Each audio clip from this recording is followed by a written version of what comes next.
De Manuel de Barros, pedaço número 9 do livro Sobre Nada. A ciência pode classificar e nomear os órgãos de um sabiá, mas não pode medir seus encantos. A ciência não pode calcular quantos cavalos de força existem nos encantos de um sabiá. Quem acumula muita informação perde o condão de adivinhar, divinare. Os sabiás divinam. Oi, como você tá? Meu nome é Alan Dantas, sou psicólogo e neuropsicólogo, professor e poeta. E este é o podcast Pausas, um momento de conversa à sombra das nossas vivências e ao sol das urgências que tecem quem somos. Aqui você pode sentir-se à vontade, porque é assim também que estamos, sem as ordens de quem quer que seja, mas sob o olhar atento e bonito da poesia. É ela quem, em nossos olhos cheios d'água, abriga a educação, a saúde e a sociedade. Temas do nosso podcast. Nós somos mar e convidamos você a viver essa pausa conosco. Vamos mergulhar? O diálogo de hoje nos convida a pensar criticamente sobre as transformações das subjetividades em um mundo atravessado pelas inteligências artificiais, pelo consumo acelerado de diagnósticos e pelo imperativo da performance, sempre em busca de novos antídotos contemporâneos para preservar uma pretensa humanidade. Médico psiquiatra, psicanalista, professor universitário e escritor, o nosso convidado de hoje é um dos nomes mais influentes e bonitos da psiquiatria brasileira contemporânea. E não está aqui conosco à toa.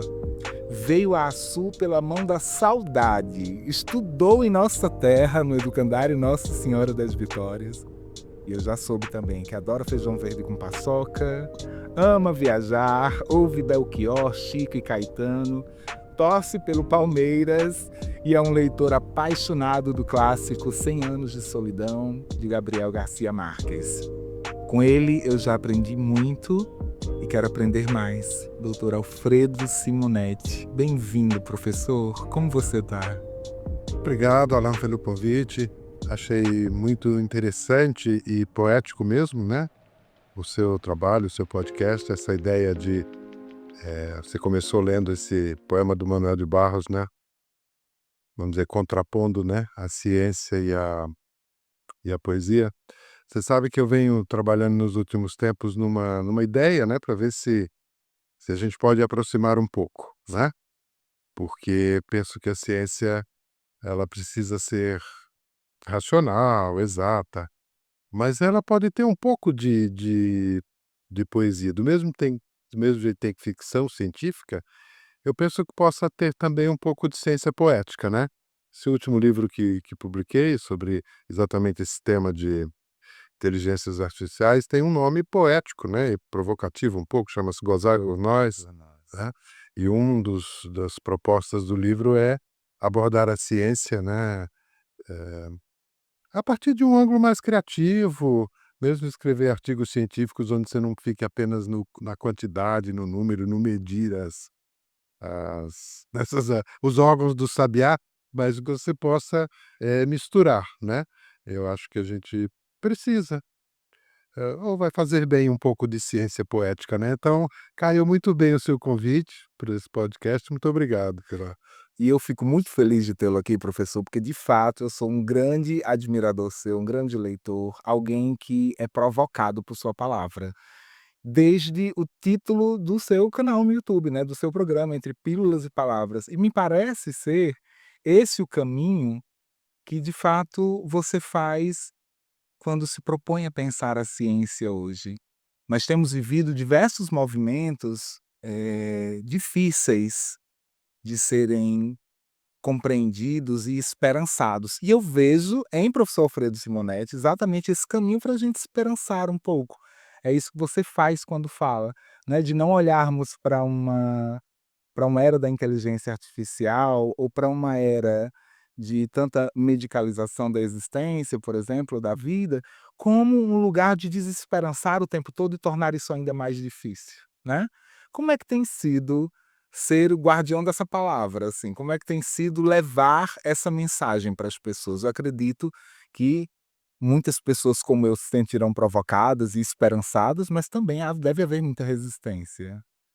Eu tenho esse encanto pela palavra desde muito cedo, né, as minhas primeiras, atividades, digamos assim, profissionais, o meu primeiro curso foi jornalismo. Eu fui, né, para São Paulo, eu sou daqui do Nordeste, né, minha família do meu pai é daqui de Açu, de Mossoró, e quando eu mudei era adolescente, mudei para lá, e uma das primeiras atividades que eu fiz era participar de um grupo de poesia independente, né. Então esse encanto pela palavra, né, é muito antigo para mim, né. Então eu fiz jornalismo, depois eu fiz psicologia, então 2 caminhos da palavra, né. Sim, sim. E aí depois é que eu fui fazer medicina, né, e eu me tornei psiquiatra, que é o caminho da pílula, né. Então, esta dupla, atuação, esse conjunto das pílulas e palavras, tem sido mesmo o meu caminho, né, e também com os pacientes, né. Eu atendo pessoas fazendo psicoterapia ou dando remédios. E esse, às vezes, é um dilema interessante, né, para o pessoal para nós da psicologia, que somos o caminho da palavra, às vezes olhamos com um tanto de crítica, né, para a questão da medicalização. Eu acho que ela cabe sim, né, mas eu procuro esse não é o caminho do meio, né, porque se fosse para a gente banir os remédios, né, dizer que temos demais, então tá, você tira toda, mas não dá para fazer isso, porque tem pessoas que sofrem um sofrimento psíquico aqui, o remédio, estou falando, por exemplo, de psicóticos, de pessoas com depressões graves, eu não acho que seja razoável alguém ser contra o remédio psiquiátrico.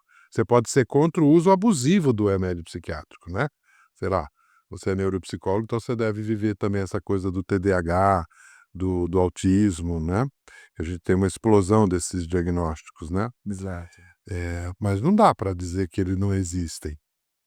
Então, o que precisa é a gente separar quais são os casos que a doença existe mesmo e que merece a pílula, né, ou casos que são de exagero. Então eu acho que o nosso trabalho, nós profissionais de saúde mental, é separar no um a um, né. Aquele paciente e aquele paciente, esse merece pílulas, merece palavras.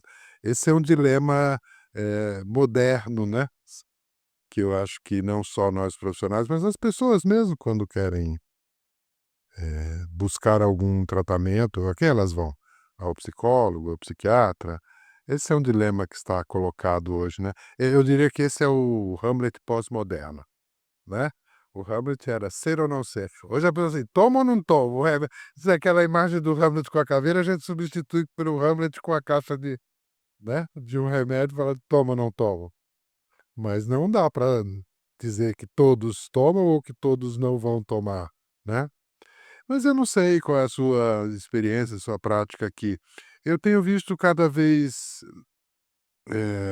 menos uma resistência muito forte ao remédio, e eu vejo que as pessoas têm noção de que o que a gente precisa resistir é o abuso, é o exagero, Aham. né. E eu penso também que olhar para o remédio, né, ou para esse antídoto, né, para a busca daquilo que me traz alívio, em um mundo em que é cada vez mais difícil sofrer, né, a gente não sofre mais nos moldes de antes, né, é um sofrimento que se atualiza com um mundo em que é mais difícil cada vez mais sofrer, cada vez mais cheio de requinte, mas parece que a gente muitas vezes olha para o remédio e a gente destitui o remédio daquilo que ele também tem. Tem ali poder de criação, né, tem ali poder de criatividade, tem ali a mão humana, né, o dom humano de produzir ciência, né, e de poder alcançar essas pessoas. Porque há, de fato, como o senhor coloca, eu percebo muito isso nesse movimento do consultório. Há momentos em que as palavras são o antídoto, né, em que elas aparecem como essa necessidade de dizer e por elas mesmas, elas dão conta da demanda, mas há momentos em que a gente vai precisar tomar. Você falou que a gente sofre de um jeito diferente, né, isso que você colocou, né. Eu acho que sim, eu acho que esse é um dos responsáveis por a gente ter uma explosão de diagnósticos, né, como você falou, porque hoje a gente não vou dar 2 exemplos de como a gente sofre diferente mesmo, né. Antigamente você tinha um amigo ou uma amiga, vamos imaginar, que sei lá, tomar um café, quero falar com você. Aí ela conta de uma relação difícil, complicada, fala: "Ah, mas eu acho que esse cara gosta de mim". Aí nem é uma consulta, é a sua amiga, né, a amiga de imagine você que está ouvindo, você tem uma amiga e fala para você isso. Aí você conversa com ela e fala: "É, amiga, acho que esse cara é abusivo", aí ela fala: "Ah, tá bom, vou terminar". Aí pronto, dali uns 15 dias ela liga você: "Amigo, vamos tomar outro café?". Aí ela vai falar para você assim: "Olha, não resisti, eu voltei, ele vai mudar, ele promete". Aí você fala: "Ah, bom, você que sabe, a vida é sua, tal". Dali a 15 dias ela: "Vamos tomar outro café?". Aí de novo, assim: "Acho que não dá mesmo, porque ele tá me abusando, olha o que ele fez, não sei o quê, não sei o quê". Aí, vai: "Tá bom, vou separar". Tá, aí dali a 15 dias ela liga: "Vamos tomar outro café?". Você vai falar assim: "Amiga, não é por nada não, mas você não acha que estava na hora de procurar um psicólogo?". Amigo, antigamente, ela aguentava, sim. Essa assim, hoje os amigos falam assim: "Ó, 4 cafezinho chega, você acha que você precisa ir lá na marca o horário porque", né.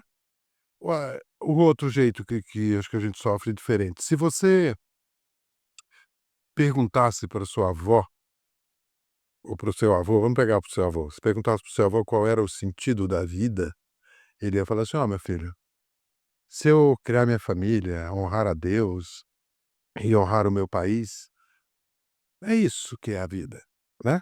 Agora, se você perguntar para mim ou para você, para um amigo seu, vai surgir uma palavrinha assim: "Bom, o sentido da vida eu tenho que ser feliz, tenho que ter sucesso". Exato. Antigamente, as pessoas não achavam que felicidade era uma obrigação na vida. Ela podia acontecer, né, acho que 2 gerações, a geração da sua mãe acho que já é da felicidade, do seu mas do seu avô acho que diria isso para você, né. Já a nossa, acha que a gente tem que ser feliz, e quando a gente não é feliz, a gente acha que errou. Aí você sofre 2 vezes, um porque você não é feliz, não, né, e a outra é porque você se sente fracassado. Sendo que a gente não é que a gente tenha direito à felicidade, né, o ser humano tem direito à busca da felicidade. As condições de saúde, de educação, mas nem a felicidade não pode ser uma garantia, porque imagina só, vai que por um azar da vida você se apaixona pela pessoa que não se apaixona por você. Pronto, que você vai não e não é que tem erro, você não escolhe, né. Então, esse jeito de sofrer diferente, de aguentar pouco sofrimento, né, Sim. esse é uma das mãos que empurra em direção ao remédio, às vezes, quando não precisa, né. Nós vivemos a cultura da felicidade, que é isso que eu estou falando, né, se você não é feliz, onde eu errei? Que nem se você adoece, você fala assim: "Bom, onde eu errei? Não tomei direito, não comi direito, não fiz exercício", né. Eu chamo isso de um fundamentalismo psicológico, né. E aí é que entra uma brecha para os abusos ou os exageros da medicalização, né, Do poder médico, né. do poder médico. Eu no consultório de neuropsicologia, né, enquanto neuropsicólogo, eu trabalho muito com avaliação neuropsicológica, e há uma reclamação que é muito comum acontecer, que é a do baixo uma expressão que já vem pronta, né, quando vem já com encaminhamento. Baixo limiar para frustração. Que é a gente vê isso nas crianças, mas isso é muito nosso também, né. Da cultura, né, somos nós que não toleramos muita frustração, porque, por um lado, é bom. Por que que isso acontece? Porque significa que a qualidade de vida no geral das últimas gerações foi melhor. A gente se acostumou a viver melhor, a ter uma vida melhor do que os nossos avós. Então, agora quando você sofre assim: "Não, isso não", né, porque eu acho que o mundo progrediu.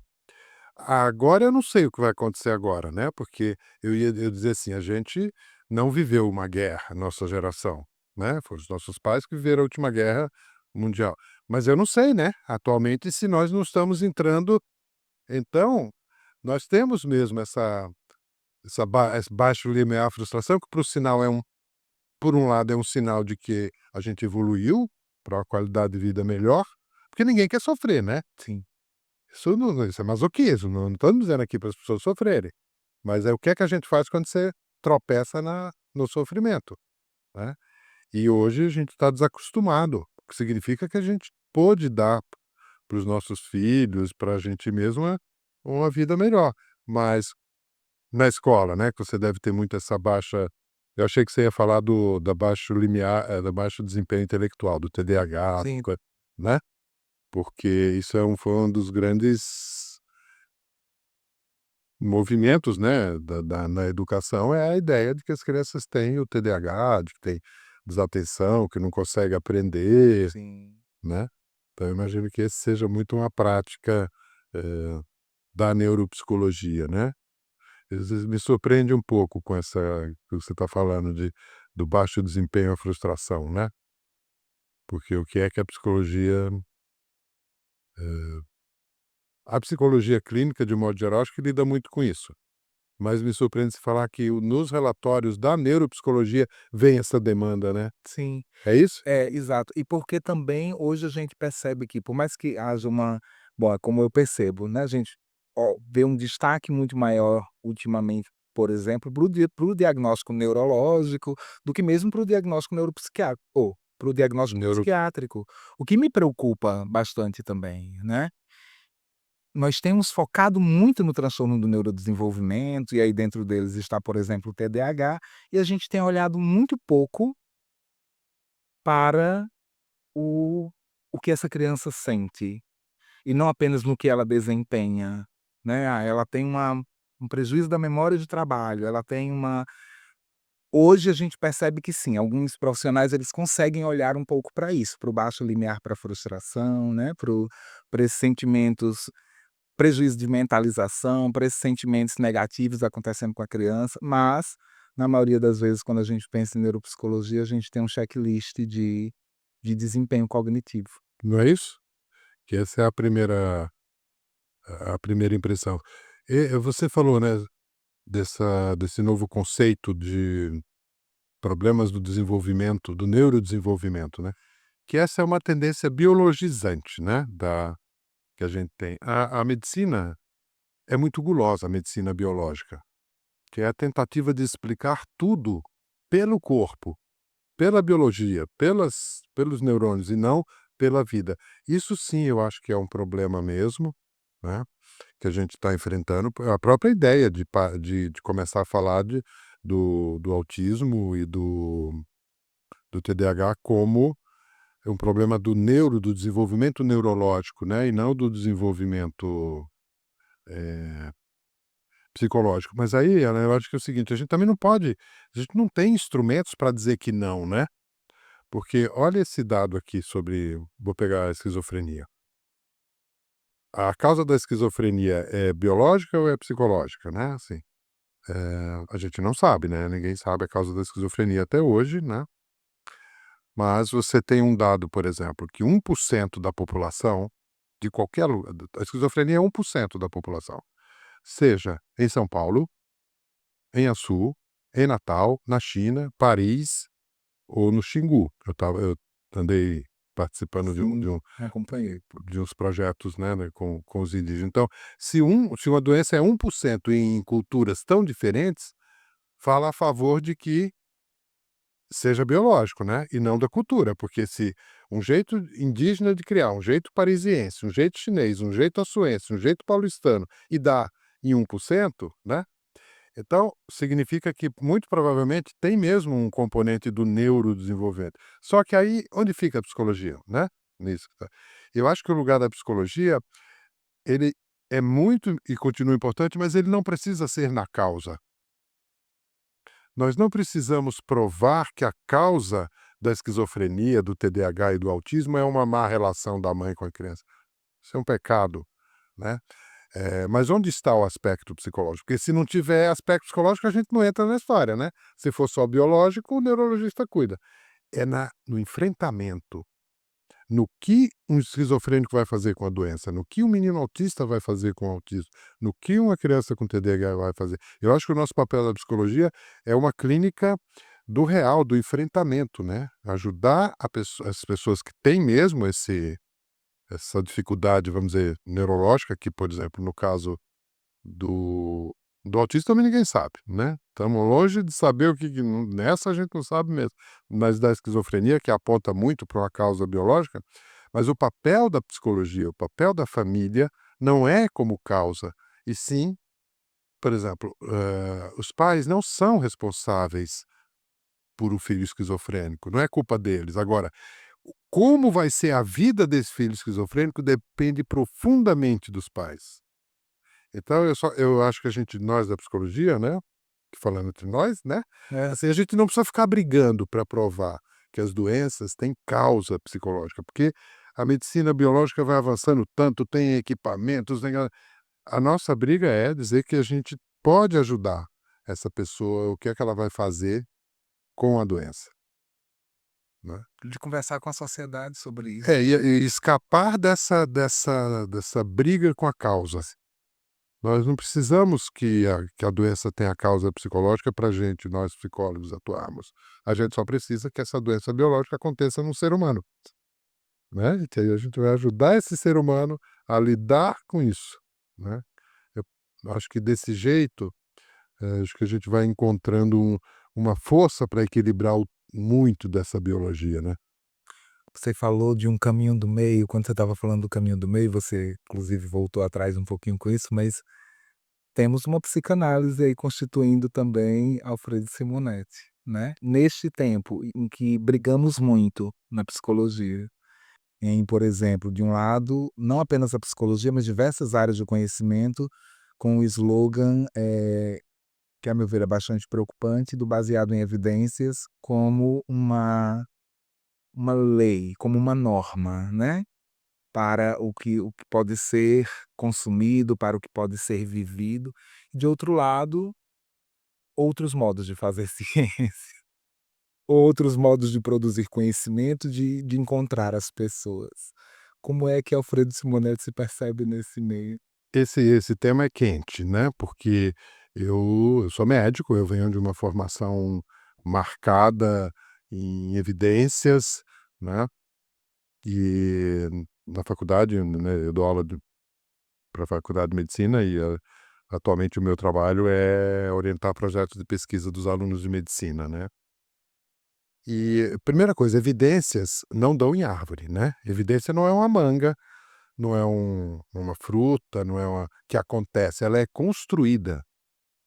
Então, você faz alguma coisa para colocar um determinado dado em evidência. Vou dar um exemplo, assim, eu não sou contra a medicina baseada em evidência, só que nós temos que entender que tem o jeito de criar evidência. Vou dar um exemplo. Uma vez publicaram um trabalho sobre a comparação de uma terapia com um remédio psiquiátrico. Sim. Mas olha a comparação como era. O paciente tomava remédio por um mês e fazia terapia por um mês. Aí eu falei assim: como assim? Você está produzindo a evidência de um jeito errado, porque terapia não funciona em um mês. Aí o resultado vai ser que quem tomou o remédio melhorou e quem tomou. Mas você não deu tempo da terapia funcionar. Aí, isso é um caso real mesmo, né? Eu dei o exemplo para eles. Imagine que eu fizesse um trabalho para saber se antibiótico funciona. Todos sabemos que antibiótico leva de 3 a 4 dias para funcionar. Mas se eu fizer a pesquisa só com 24 horas do uso de antibiótico, o que é que vai dar? Que ele não funciona, sendo que ele funciona. Então seria uma evidência falsa. Então, assim, eu acho que a gente não precisa brigar com a evidência, eh, com a medicina baseada em evidência. Nós, das ciências humanas, precisamos brigar para valorizar as evidências humanas. A evidência, como é que nós vamos colocar em evidência, pegando o seu mote, que eu achei muito bom, né, do Manuel de Barros, o encanto do pardal, né? Não vai ser com números. É aí que entra a ciência poética, sabe? Então, por exemplo, eu insisto lá com um dos meus trabalhos na Faculdade de Medicina, chama Faculdade de Medicina São Camilo, e no Einstein, em São Paulo também, que é para produzir trabalhos de pesquisa qualitativa. Então, em vez de números, palavras. Dar um exemplo aqui também, né? Nós queríamos estudar o impacto da, da morte por Covid nas famílias dos médicos. Morreram muitos médicos na linha de frente da Covid, né? E então a gente queria, nós fizemos isso. Entrevistamos famílias, a mãe, o pai, o filho, o marido de médicos que morreram na Covid. para saber qual era o impacto chama o luto do herói, né? Para saber qual era o impacto de você ter alguém que você ama que morreu lutando pela Covid. Se fosse um trabalho quantitativo, eu só ia medir, né? Eu poderia, por exemplo, aplicar testes e ver se a pessoa estava deprimida ou não, ou ver o número de mortos, né? Então, o meu trabalho é incentivar que a gente fosse conversar com essas pessoas, ouvir o que elas tinham para dizer, né? E os médicos não estão acostumados a esse trabalho de uma evidência qualitativa. Então, é isso que eu quero dizer. É, a ideia de evidência, ela é boa, genuína e honesta, tem que ser. Sim. Por exemplo, eu acho, como psicanalista, que eu tenho que mostrar que a psicanálise funciona. Você, como neuropsicólogo, ou como psicólogo, você não dá para dizer assim: "Ah, não, não quero questionar". Não pode, é um serviço, alguém está te pagando, a sociedade está bancando de algum jeito, você tem que mostrar que tem efeito. Agora, o jeito de mostrar é que não pode ser ingênuo. Então, acho que nós psicólogos, nós temos que produzir evidências. Por quê? Porque você não pode, senão vai ficar uma coisa religiosa. Exato. Isso você acredite. Não, mas não, acredite. Não, não é assim, nós somos uma ciência, né, nós temos que mostrar. Agora, o nosso jeito de mostrar é muito pela palavra, é muito por isso a ideia de uma ciência poética, mas eu não insisto muito nisso não, porque isso pode assustar lá os alunos. Se eu falar na faculdade de medicina que é ciência poética, então eu falo que é pesquisa qualitativa, Sim. né. E a gente continua com o velho problema que é da academia, que é o de não conseguirmos compreender, muitas vezes, ainda a metodologia, né, Exato, né, falando mais tecnicamente, a evidência não dá em árvore, ela é produzida por uma metodologia, a metodologia tem que ser adequada. Exato. Você não pode medir evidência de psicoterapia como mede evidência de remédio, né, porque senão dá nessa coisa grotesca que eu falei. Mas aqui é um chamado para nós das ciências humanas, né, nós da psicologia. A gente não precisa brigar com a medicina baseada em evidência, a gente precisa brigar com a evidência matemática, mostrar que existe outras evidências, Na psicologia, a gente tem um né. movimento, resultante disso que cria um discurso uniformizante, né, e como todo discurso uniformizante muito perigoso, de que, por exemplo, a terapia cognitivo comportamental é a abordagem mais eficaz para a maioria, né, das demandas psicológicas. De fato, há estudos, a terapia cognitivo comportamental tem tradição científica, no entanto, outras abordagens também exercem esse cuidado, embora não tenham tradição. Mas o problema é esse não ter tradição. Exato. Os psicanalistas, os gestaltistas, o pessoal da fenomenologia, os das outras linhas, né, ficam brigando com essa ideia da evidência. Eu acho que a gente tem que produzir as nossas evidências, a gente tem que mostrar que a psicanálise funciona, que a fenomenologia funciona, que não é só a TCC. O que aconteceu com a TCC é que ela faz pesquisa quantitativa e casa muito bem com, por exemplo, com a psiquiatria. A psiquiatria já foi casada com a psicanálise, viu? Olha esse dado que eu vou falar. Em 1990, 93% dos psiquiatras americanos, chefes da cadeira de psiquiatria, quando entrevistavam, se chamasse eles aqui, eles iam falar assim: "Ah, não, eu sou psiquiatra, mas a minha base é psicanalítica". Aham. 90%. 50 anos depois, que é hoje, né, é 30 anos, nós estamos o quê? 40 anos. A Essa pesquisa foi feita e apenas 7% deles se dizem de base psicanalítica, né. O que é que aconteceu, né?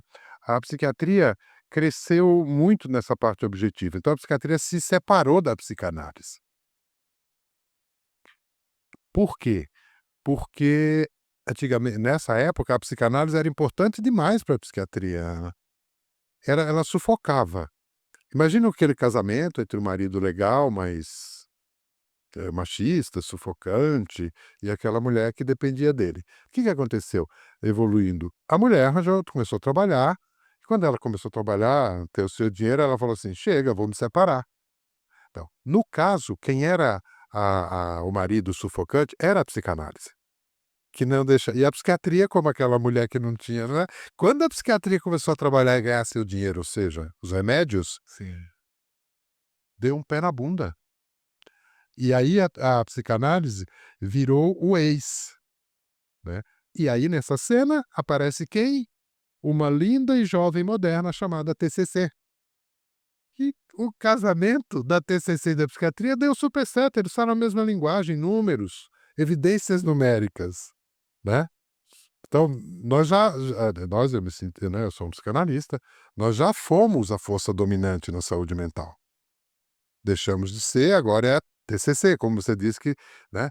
Por quê? Porque os trabalhos de TCC são mais fáceis de fazer, porque eles vão junto com o trabalho do remédio. Os nossos não são mais difíceis, a gente precisa de não dá para fazer só em 4 sessões. A gente precisa fazer entrevista e não questionário, né, a gente precisa publicar pesquisas, qualitativas, né. E aí sim, a gente vai eu acredito na psicanálise, mas não adianta nada, ó a minha frase "eu acredito", não importa que eu acredite, você tem que mostrar o efeito, porque senão a pessoa vai acreditar porque eu disse, né, não é esse o caminho pra gente, né. Eu acho que nós precisamos dar um jeito de produzir nossas evidências, parar de ficar brigando com as evidências numéricas, né, e produzir as nossas evidências, que são de relatos, nesse trabalho, né, por exemplo, do que eu falei do luto do herói. Sim, sim. A hipótese que a gente tinha era de que as famílias iam ter lidado um pouco melhor com a morte do médico, né, que era da família, porque ele tinha sido um herói. E não foi isso que apareceu. O que apareceu é que o que ajudava marido, filho, todos eles a suportar a morte daquela pessoa, não foi que ele foi um herói como apareceu na mídia, é porque ele fazia o que gostava. Então eles falavam assim: "Ah, o meu pai morreu", né, mas era a paixão dele a medicina. Quer dizer, essa é uma evidência, Sim. né, de que o fazer o que gosta tem uma força para suportar um luto.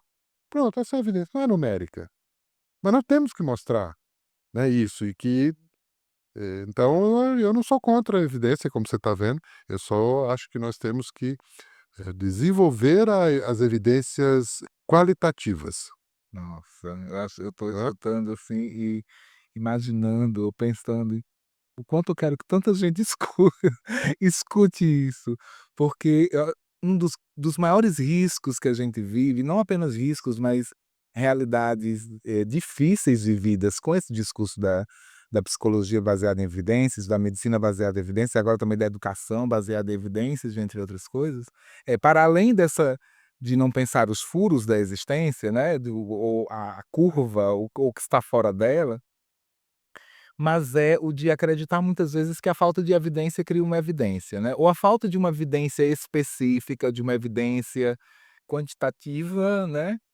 É cria uma evidência, não é, só está mostrando que você tem que olhar de outro jeito para aquilo, né.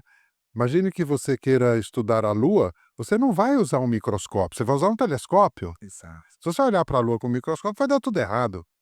Você tem que adequar o método ao objeto. Se você está estudando os órgãos do pardal, você vai usar o exame de sangue, uma biópsia ali, tá certo, é o melhor que tem. Agora, se você quer estudar o encanto do pardal, não adianta você usar o exame de sangue, você não vai medir, você tem que relatar isso nem vou falar em poesia para não entrar no outro capítulo, assim, né, mas pelo menos um texto literário, uma narrativa, um uma explicação desse encanto, né, pessoas narrando esse encanto. É o microscópio e o telescópio, tem que ver o que é adequado, exato. né. É que eu acho que eu vou insistir nisso, a gente está muito tomado por esse combate de criticar a medicina brasi não, nós temos é que produzir as nossas, Perfeito. né. Muito bom, muito bom. Nesse Nessa busca de promover essa ciência poética, né, ou de pensar a psiquiatria nesse lugar de encontro com o outro. Como é que tem sido entrar em contato com esse outro da inteligência artificial? Bom, esse é um grande tema que também, né, me apaixona, eu venho estudando isso há vários anos, né, e assim, eu aqui alguns comentários sobre esse encontro com o outro da inteligência artificial. A primeira questão é que a gente sempre usou a tecnologia como um instrumento, né? Por exemplo, uma faca para cortar, uma lança para se defender, uma vara para derrubar uma fruta, né? A tecnologia era um instrumento para a gente conseguir coisas. E nós fomos muito bons nisso. Como é que foi? Primeiro a gente construiu instrumentos para substituir o nosso corpo, não é isso? Eu acho que o primeiro instrumento tecnológico foi uma vara para derrubar uma manga. Daí, já que o meu braço não alcançava, então eu arranjei uma tecnologia que substitui meu braço. Depois arranjei uma tecnologia que substitui minhas pernas, a roda, o vento, né, o avião substitui a força muscular. Depois a gente passou a substituir os órgãos do sentido. Meus óculos e os seus são tecnologias Sim. que de algum jeito substituem nossos ouvidos. O médico arranjou aquele estetoscópio que substitui o ouvido. Então, substitui primeiro os músculos, depois os órgãos dos sentidos. Aí substituímos a razão, a mente, a memória. O computador tem memória no seu lugar. O computador faz conta no seu lugar, né? Então, ele calcula por você, ele olha por você, ele anda por você. Então, depois da substituição muscular, sensorial, intelectual, qual é a próxima? É quase óbvio, vai substituir a emoção, a subjetividade, né? Então aí a gente passa a ter já começamos a viver, né, uma substituição. Então você tem tecnologia que escolhe no seu lugar, que decide qual caminho, qual pessoa você vai se apaixonar, qual profissão você vai ter, o que é as tecnologias hoje não dizem assim: "Olha, você vai gostar dessa comida". Ele já sabe o que você vai gostar. As tecnologias de encontro, né, amorosos, não diz apenas assim: "Ó, esse aqui é um bom partido para você". Ela fala assim: "Você vai se apaixonar por essa pessoa". E eles acertam. Então nós temos agora o que está sendo substituído pela tecnologia são as nossas funções, emocionais. Imagina que você tivesse um brinco ou um relógio que ficasse triste no seu lugar, né. Aí você está triste, você toca aqui. Aí há um processo aqui, aquela perda, aquele luto, e te entrega um resultado. Nós já temos uma primeira tecnologia que sente no nosso lugar, que é o remédio psiquiátrico. Sim. O antidepressivo, né, ele não é um remédio que deixa as pessoas felizes, ele é um remédio que deixa as pessoas menos desesperadas, né. A pessoa toma remédio, ela fala: "Ah, você não gosta mais de mim? Ah, fui demitido? Tá". Né, o grande efeito subjetivo dos antidepressivos é diminuir o desespero, não é aumentar a felicidade, Sim. né. Então, estamos vivendo esse momento, a gente já substituiu certas funções e agora nós estamos apavorados, porque a gente está pedindo uma coisa que a gente não sabe se quer. "Sinta por mim". Se é para sentir as coisas ruins, tudo bem, eu quero um brinco que sinta tristeza no meu lugar. Mas e se aparecer um negócio que vai gozar no meu lugar? Gozar não no sentido sexual, mas no sentido de desfrutar, de curtir. Eu vou olhar uma paisagem e os óculos ele desfruta aquilo, eu não me emociono e eu só guardo a informação que essa paisagem é bonita. Nós vamos querer isso? Mas parece que é isso que nós estamos pedindo, né. E parece que é um movimento que acontece também nos roubando de nós, né, porque eu roubo aquilo que você sente, até a inteligência artificial, por exemplo, né, ou essa tecnologia que substitui ou que tende a substituir o afeto, o sentimento, enfim, a emoção. Eu roubo o que você pode sentir. Se eu penso no medicamento psiquiátrico, no psicotrópico, é exatamente isso que acontece. Chega um momento que a gente que sente falta de sentir, assim. Eu acho que sim, nós vamos, esse é o nosso dilema atual, que eu falo do Hamlet pós-moderno, né, de que, se você usa ou não essa tecnologia, porque agora nós chegamos nessa tecnologia que é um paradoxo, que faz sentido no meu lugar, mas não sei se eu quero que ela sinta as coisas boas no meu lugar, mas é isso que a gente está, né. E, por exemplo, não está muito longe essa ideia do remédio psiquiátrico, é uma tecnologia química, mas nós temos os eletrodos, né, da existe uma neurociência cognitiva, muito desenvolvida. Mas existe uma outra, né, que chama neurociência afetiva, que em vez de estudar, né, como a neuropsicologia, e a neurociência cognitiva, memória, raciocínio, atenção, eles estudam raiva, medo, desejo. E existem eletrodos. Já imaginou se tiver um eletrodo que eles consigam colocar num determinado lugar do cérebro que faça a pessoa ficar menos raivosa? Ou, para tocar num tema muito, muito delicado, se existir um eletrodo colocado no cérebro de um homem pedófilo que faça com que ele pense menos em criança, Sim. né? Será que nós vamos querer? Mas aí também é assim. Então, e se eu descobrir um jeito que eu sei onde colocar um eletrodo no cérebro de uma mulher para ela gostar de mim? Nós vamos começar essa manipulação afetiva através de eletrodos, né? E eu insisto, isso não está longe. O último capítulo é chocante, que é o de um eletrodo que transforma em palavras os pensamentos, que foi usado primeiro com pessoas com doença neurológica. A pessoa perdeu a fala. Aí eles conseguiram um eletrodo que vai lá no cérebro da pessoa e a pessoa pensa assim: queijo. Aí o computador fala queijo. Aí fala assim: eu quero água. O computador fala: eu quero. É quase uma máquina de ler pensamento. Já imaginou? De evitar o fim também. E você vai ler o pensamento dos outros? Sim. E agora, como é que vai ser? Você não pode nem pensar em paz que uma máquina vai ler seu pensamento? Ela também não nos rouba, e aí eu acho que esse é o meu maior receio, eu enquanto psicólogo, mas também enquanto professor e poeta, né, acho que um dos grandes problemas que a gente vive hoje com o avanço da tecnologia, que sim nos traz muitas benesses, mas também nos traz muitos prejuízos, é uma grande crise da criatividade. É algo a mais que nos rouba. Eu tô olhando para isso aqui pensando no hype do ChatGPT, por É. exemplo, né, e que hoje eu não preciso mais criar, eu posso ter coisas geniais sendo criadas, né, com bastantes aspas, mas coisas geniais sendo criadas por uma inteligência artificial, eu preciso executar. Então eu me retiro de um pedaço importante, que é o de conceber. Criar por nós. Sim, Sim, eu acho que esse perigo existe, e é isso mesmo, ele vai roubar de nós. E o que eu acho que vai acontecer?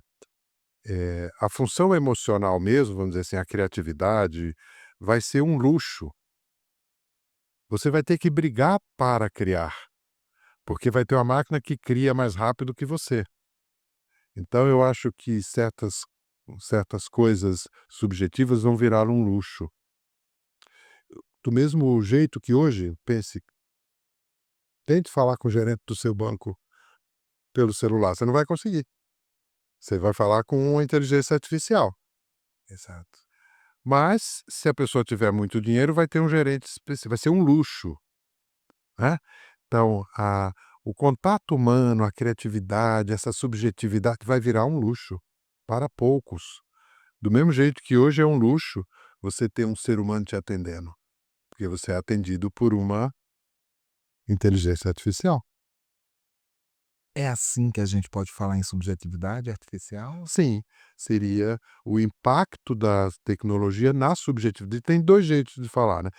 Como que a tecnologia muda a minha subjetividade, nesse exemplo do remédio ou do eletrodo, né, tá mudando a minha subjetividade de um jeito artificial.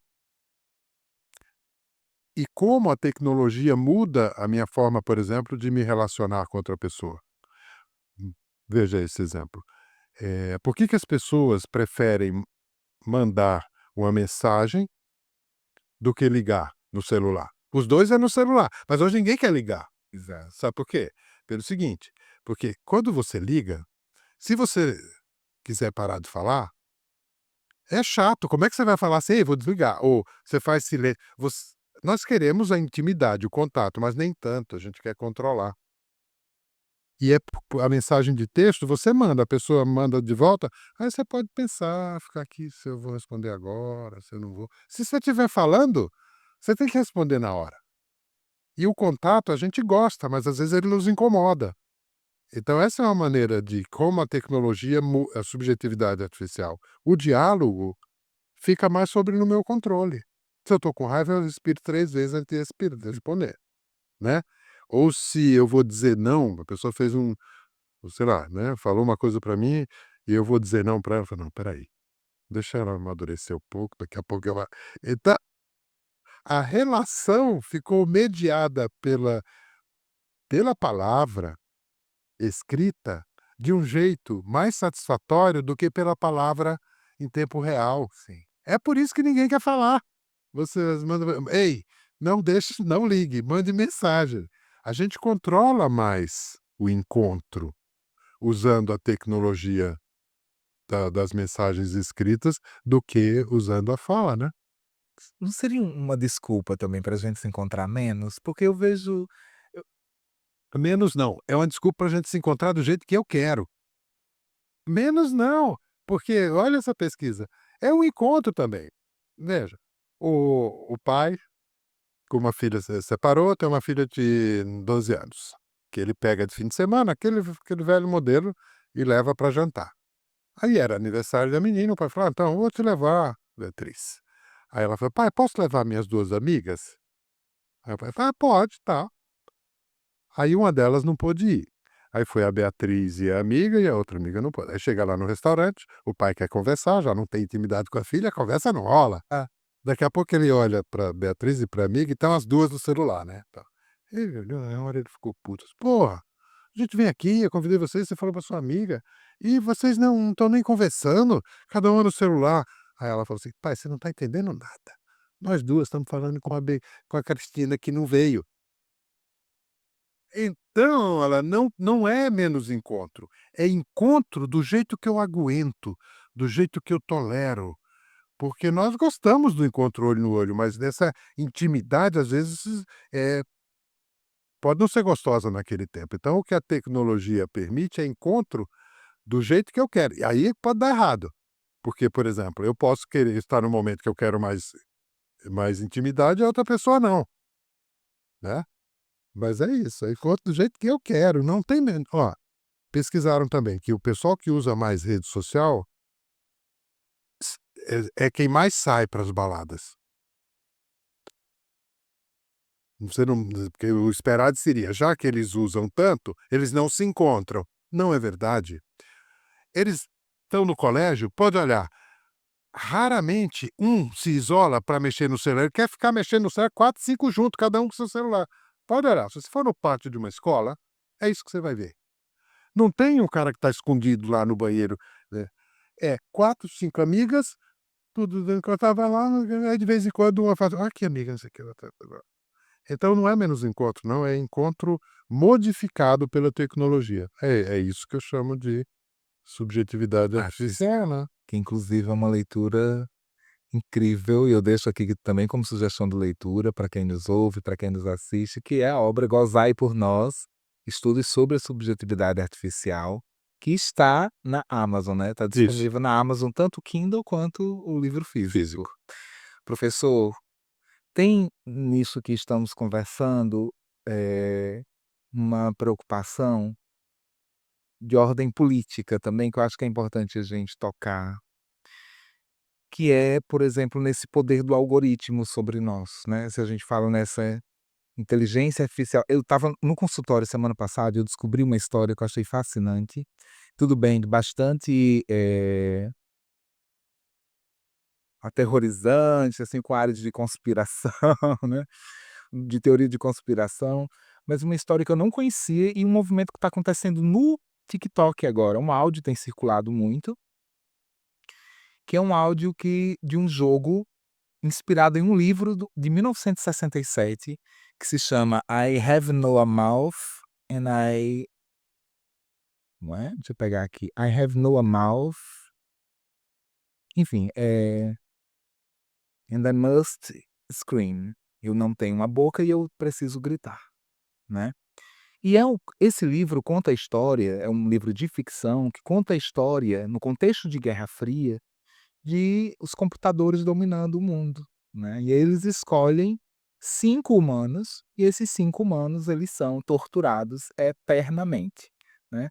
Isso tem aparecido no TikTok, que é uma rede em que o scroll, né, o Tourette like, ele acontece com cada vez mais força, tem recebido muita adesão no Brasil, e nesse conto, né, do Harlan Ellison, como volto a dizer, de 1967, é uma máquina quem de fato controla e maltrata o humano. E as pessoas estão trazendo isso nessa comparação com o algoritmo hoje, né, de singularizarem, não de singularizarem as experiências, mas de uniformizarem as experiências humanas. E no meio disso tudo também diversos, diversas ferramentas de aniquilação do outro, né, como, por exemplo, o racismo algorítmico, dentre outras dinâmicas. O senhor consegue esperançar nesse olhar para o algoritmo? Mais ou menos, porque eu acho que eles são muito poderosos nisso, né. Eh, o que dentro daquela ideia que eu vinha descrevendo, né, que a gente sempre usou a tecnologia como um instrumento para fazer alguma coisa, né. Mas a inteligência artificial ou o algoritmo, vou usar como sinônimo, tá, ele deixou de ser um instrumento através do qual eu me relaciono com a realidade ou com os outros, e ele passou a ser uma outra pessoa com quem eu me relaciono. A tecnologia que a gente usava como um meio para se relacionar virou o sujeito. Eu passo a me relacionar com a tecnologia e ela comigo.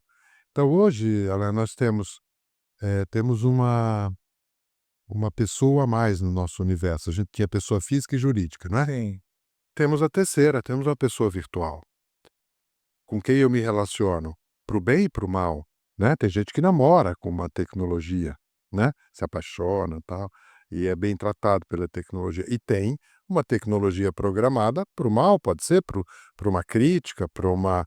Quer ver como a gente já se relaciona com a tecnologia, né?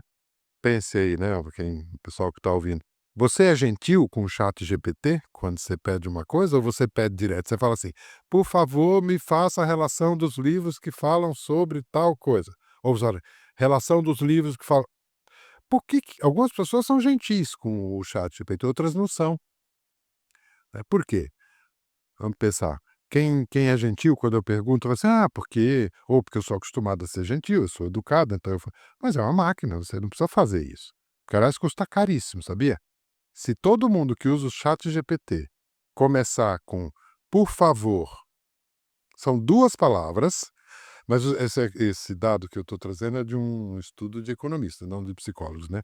Eles falaram que, como é muita gente usando, são duas palavras multiplicado numa escala, isso cria uma necessidade de processamento de dado e de espaço na nuvem para os provedores que é muito caro.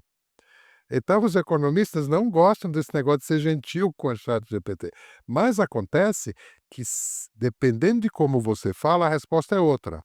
Faça o teste, a mesma pergunta, começando por favor, me dê a relação dos livros sobre, né, futebol de cego, por exemplo, ou me dê a relação dos livros sobre futebol de cego. Você vai ver que a resposta é outra.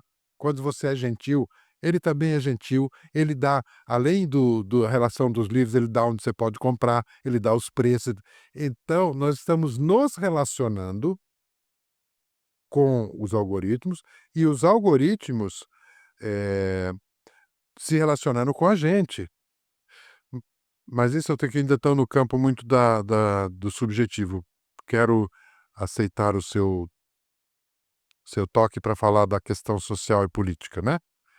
Eh, nós temos 2 tendências, você fala de esperançar, né, de ver como é que vai ser o futuro, que seria uma de que nós seríamos dominados pela tecnologia a partir de fora, tipo, como se fossem robôs dominando a gente, né, planeta dos macacos, algo de fora que nos domina, essa é uma tendência. E a outra tendência de que a dominação é mais sutil, que ela é de dentro, que vai ser uma tecnologia embarcada no corpo humano, tipo o remédio psiquiátrico, o eletrodo, que vai mudar o seu jeito de ser. E a outra tendência é essa, de algoritmos externos a você, né. Eu acho que a gente ainda não tem clareza de onde a ameaça é maior. No campo político, claramente, né, essa dos algoritmos, porque o algoritmo ele prevê o que você vai sentir. Olha esse estudo aqui. Esse é um estudo do Einstein, no Hospital Albert Einstein em São Paulo. Eles estão desenvolvendo uma inteligência artificial que é o Virtual Twin, o gêmeo virtual. Como é que é? Eles entrevistam várias pessoas, aí esses dados da entrevista de uma pessoa é usado para criar um avatar, vamos imaginar, entrevista o Alan, estou pegando o que você pensa, um monte de coisa. Aí eles criam um Alan virtual.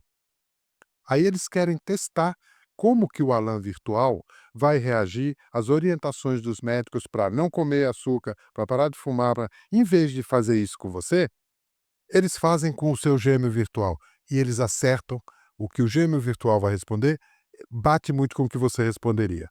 Isso é, na política, o que eles fazem? Eles criam esses virtuais e testam com eles o discurso dos políticos. Olha onde a gente está, né? Aí lá no Einstein, como é que isso rolou? Por exemplo, o projeto lá é para testar abordagem para fazer as pessoas pararem de fumar. Então eles testam com o twin para ver, com o gêmeo para ver como é. Agora, isso tem funcionado. Mas, por exemplo, na pediatria, que iam testar para ver se uma inteligência artificial observando um bebê diria se era hora da mãe levar o bebê ou não para o pronto-socorro, já não funcionou. Mas aí é só uma questão de tempo, eu acho. Então, assim, eh, eu quero ser esperançoso, mas a gente tem situações muito preocupantes. E socialmente também, né? Mas não é de espantar, né? Eh, Ao longo da história do homem, sempre as pessoas, as classes dominantes usaram a tecnologia para dominar. Por que ia ser diferente? Só a gente achou, se iludiu, né, quando começou a rede social, que isso ia ser uma democratização da palavra, que todo mundo ia ter direito a falar, mas nada, quem é que controla toda a rede social? 3 ou 4, as big techs, 3 ou 4, né? Porque é o dono é quem detém o poder, é quem detém os meios de produção. Ou seja, quem detém os meios de comunicação domina. Mas isso não é novidade. Quem detinha a terra, quem detinha a fábrica, quem detinha, né, a tecnologia da arma, a tecnologia da vez é o virtual. Então, nesse sentido, não é muito esperançoso, porque o ser humano evoluiu muita coisa, mas uma das coisas que a gente menos evoluiu é no social, né? Ou na política, eu diria. No social evoluiu, porque se uma pessoa tinha doença há 100 anos atrás, ela perdia o emprego e morria. Hoje, se ela tem uma doença, ela tem um social que o ampara, de algum jeito, né. Mas onde a gente menos evoluiu é na política, né. Onde você tem aí, né, eu vou dizer ainda, porque é isso, né, nós estamos no século XXI e nós temos hoje problemas de lideranças muito parecidos com os líderes da Segunda Guerra, com o Nero no Império Romano, são figuras carismáticas que dominam, seja de direita ou de esquerda, não quero aqui, né, fazer apologia.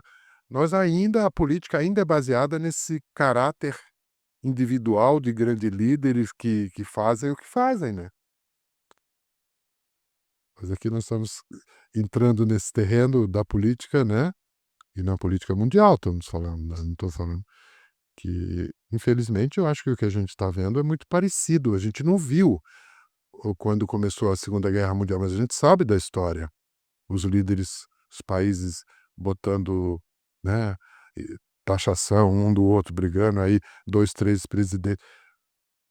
Uma semana antes de começar a invasão da Polônia por Hitler, o chanceler francês e inglês foram à Alemanha conversar com Hitler. Eu fico olhando essas visitas desse cara do Putin, do no Trump, um vai, o outro. Essa tá igualzinha. Verdade. E isso não é, né, muito esperançoso, né, não é? Que É o bom que que a a gente gente prefere fazer poesia também no meio disso tudo, né, porque senão seria insustentável. é, Professor, nós temos a honra de recebê-lo aqui. obrigado. A Sul com certeza se veste de muita alegria, por tê-lo entre nós. Como eu falei, minha gente, foi aluno lá da Educandária, né, esteve em Açu conosco, tem família aqui, é primo de Cleandinho, né, amigo, parente de Isa Caldas, dessa família maravilhosa que a gente ama aqui em Açu. E hoje eu quero aproveitar para presenteá-lo, né, com o meu livro, Todo Grito é Poesia, e também com o livro da Itamara Almeida. Eu estou apresentando também aqui para os telespectadores do nosso podcast o livro Corpo Cidade, que foi recém-lançado. Nós tivemos a alegria de ter a Itamara no clube de leitura Habitar a Palavra, que é um projeto do meu consultório, que acontece aqui em parceria com a Secretaria Municipal de Cultura. Nós recebemos a comunidade para conversarmos sobre livros, sobre autores, e nós temos tanto o clube de leitura, que é o Habitar a Palavra, como também o clube de escrita. É um curso de escrita criativa que a gente tem desenvolvido junto à comunidade aqui. Itamara esteve conosco, eu tenho certeza de que este livro vai lhe alcançar da melhor forma. Mas eu quero pegar aqui, quero dedicar um poema em agradecimento pela visita incrível, por estar aqui conosco, que fala um pouquinho sobre isso que conversamos, tá? E eu acredito que pode ser muito bem dedicado a você.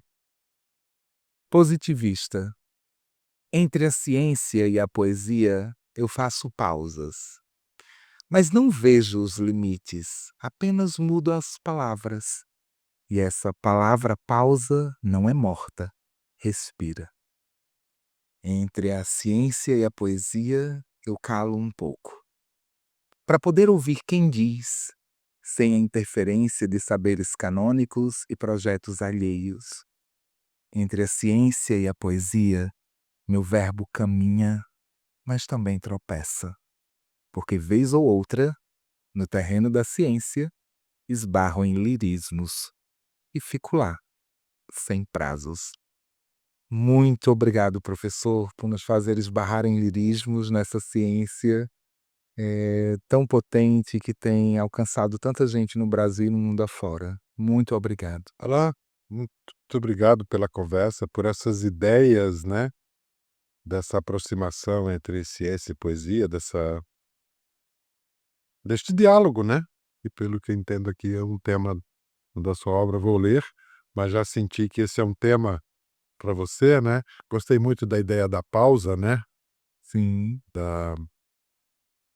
E me lembra que um mestre, né, indiano que falava que um dos jeitos da gente se acalmar não é a gente fazer a pausa, é a gente prestar atenção numa pausa que já existe na gente, que é a pausa que tem entre a inspiração e a expiração.